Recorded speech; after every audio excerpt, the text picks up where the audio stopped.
ओम शांति। आज है 24 अगस्त, शिव बाबा की साकार मूर्ति। आज बाबा कहते हैं, मीठे बच्चे, अव्यभिचारी याद से ही तुम्हारी अवस्था अचल अडोल बनेगी।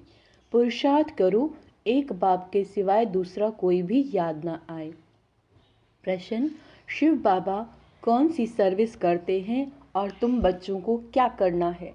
उत्तर: संगम पर शिव बाबा सभी आत्माओं को कब्र से निकालते हैं, अर्थात आत्माएं जो देह अभिमान में आकर पतित बन गई हैं, उन्हें पतित से पावन बनाने की सर्विस करते हैं।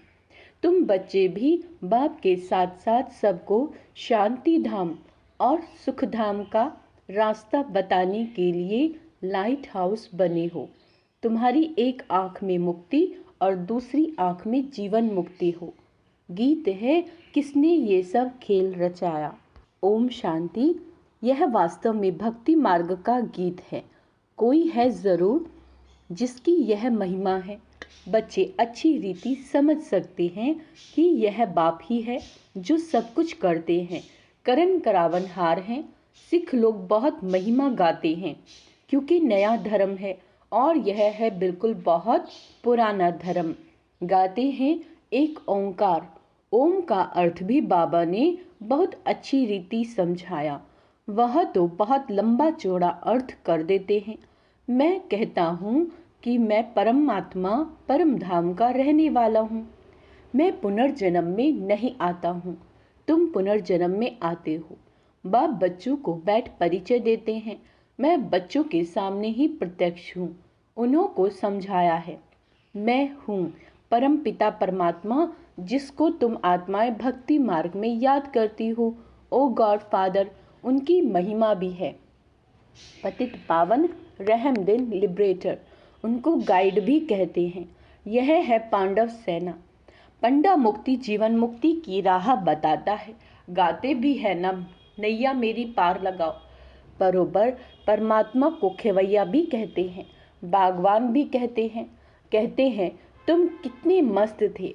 सतयुग त्रेता में बेपरवाह बादशाह थे, कितनी वैभव थी। श्रीनाथ द्वारे में कितनी वैभव खिलाते हैं, पक्की रसोई बनाते हैं। जगन्नाथ के मंदिर में दाल चावल बनाते हैं, वहाँ काले चित्र दिखाते हैं। कैसे चित्र? काले। अभी तुम सब काले हो। श्रीनाथ द्वारे में बहुत फर्स्ट क्लास चीज़ें बनती हैं जो फिर श्रीनाथ को भोग लगाते हैं।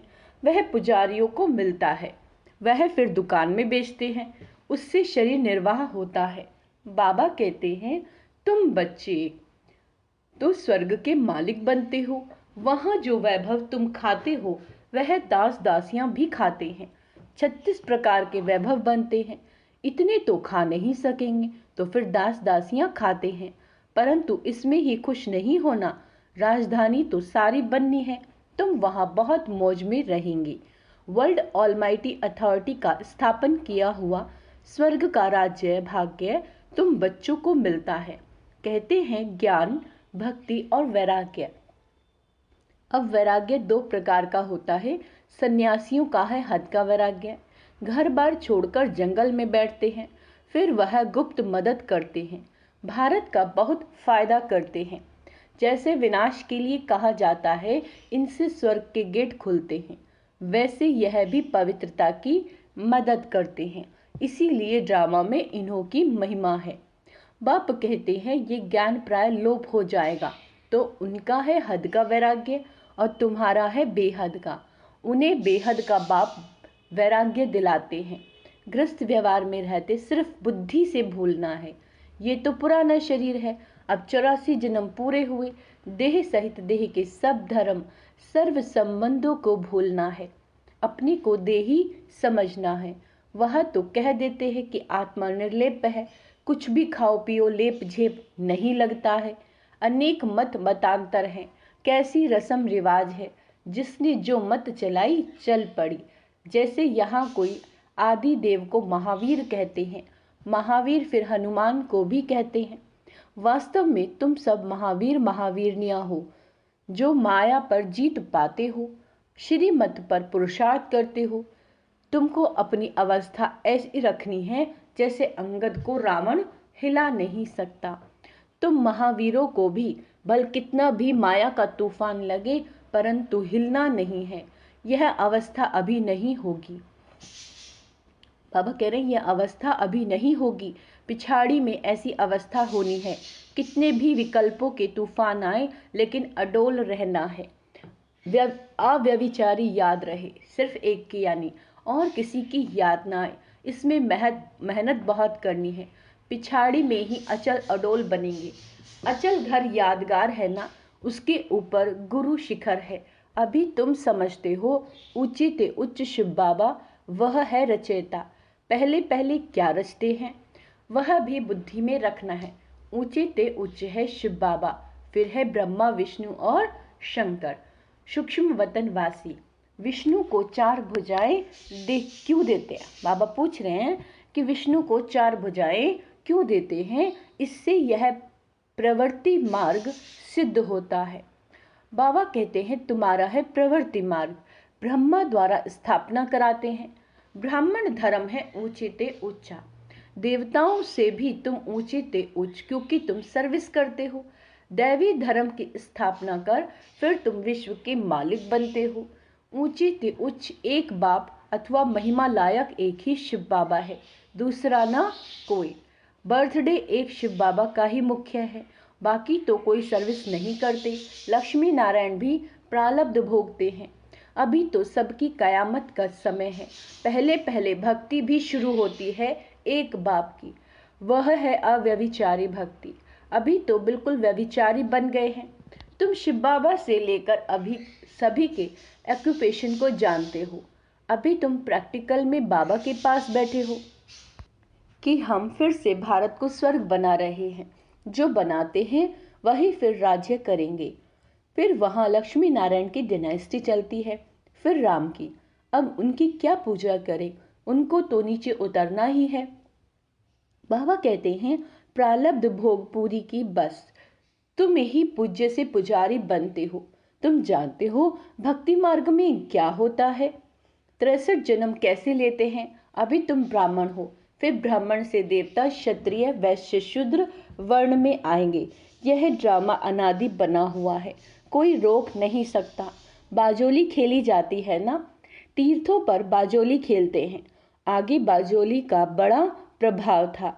अभी तो अनेक मतें निकल पड़ी हैं। सिवाय एक बाप के और कोई मुक्ति, जीवन मुक्ति दे नहीं सकता। अब तुम्हारी एक आंख में मुक्ति, दूसरी आंख में जीवन मुक्ति। बुद्धि कहती है हम लाइट हाउस हैं, तुम हो मनुष्यों को रास्ता दिखाने वाले लाइट हाउस। पहले पहले जाना है, बाबा कहते हैं स्वीट होम। अभी नाटक पूरा होता है। तुम बच्चे जानते हो कि ये सच्ची गीता आदि क्यों बनाते हैं। जो कच्चे हैं वह पढ़कर पक्के बने, बाकी तो यह सब खत्म हो जाने हैं। फिर वही गीता आदि निकलेगी। गीता का एक श्लोक उठाकर उसका अर्थ करते हैं। गीता में तो है भगवानुवाच्य, गीता भगवान ने सुनाई थी, परंतु समझते नहीं। बाप कहते हैं मैं इन शास्त्रों से नहीं मिलता, जब भक्ति पूरी होती है तब मैं आता हूँ। बाबा कहते हैं ज्ञान है दिन और भक्ति है रात। आधा कल्प रावण का राज्य, रावण देखने में नहीं आता, बुद्धि से समझ सकते हैं इसमें काम का भूत है, इसमें क्रोध का भूत है। यह अशुद्ध अक्षर सतयुग में काम नहीं आते। यहाँ तो एक दो को गोली देते हैं, गाली दे देते हैं। बाबा कहते हैं यह सब बातें सतयुग में नहीं होती। अभी तुम समझते हो बाप पतित पावन स्वर्ग का रचयिता, स्वर्ग रचकर फिर अपने को छिपा लेते हैं। उनको कोई भी जान नहीं सकता। भले शिव का चित्र है, परंतु पता भी नहीं शिव बाबा कब आया, कैसे आया। बाबा कहते हैं ब्रह्मा विष्णु शंकर का क्या राज है, वे कहाँ रहते हैं।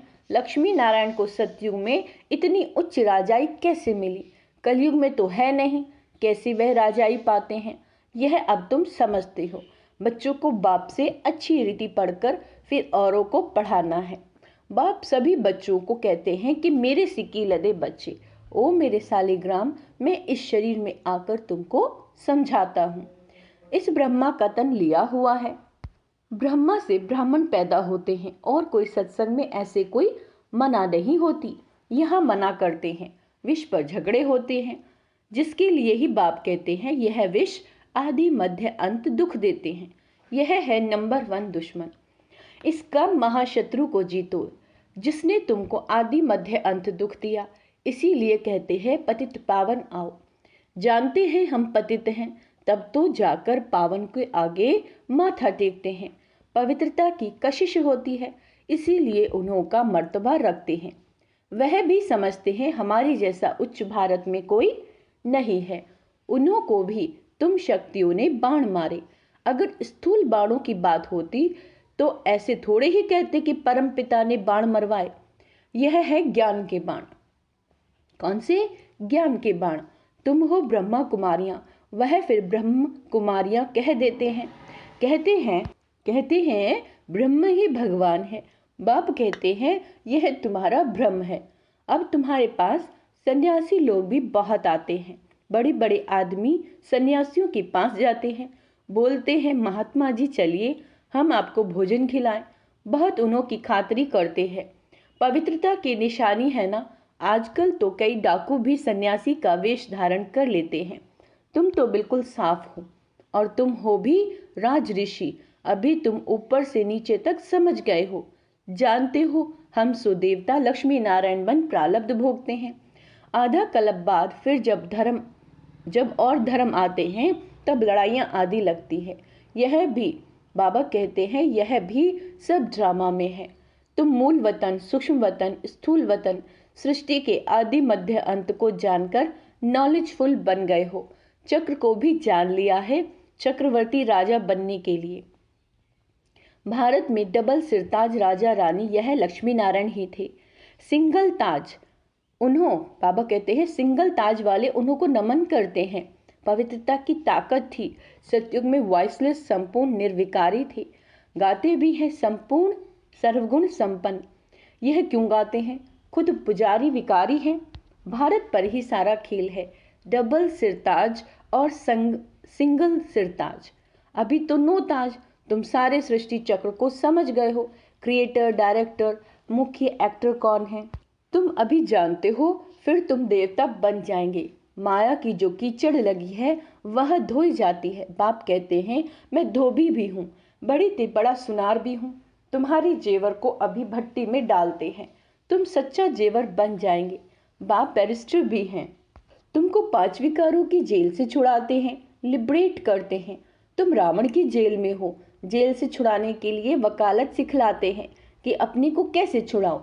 बाप कहते हैं मैं अपना कार्य तुमको राज्य भाग्य दे, फिर गुम हो जाऊंगा। तुम सुखी बन जाएंगे।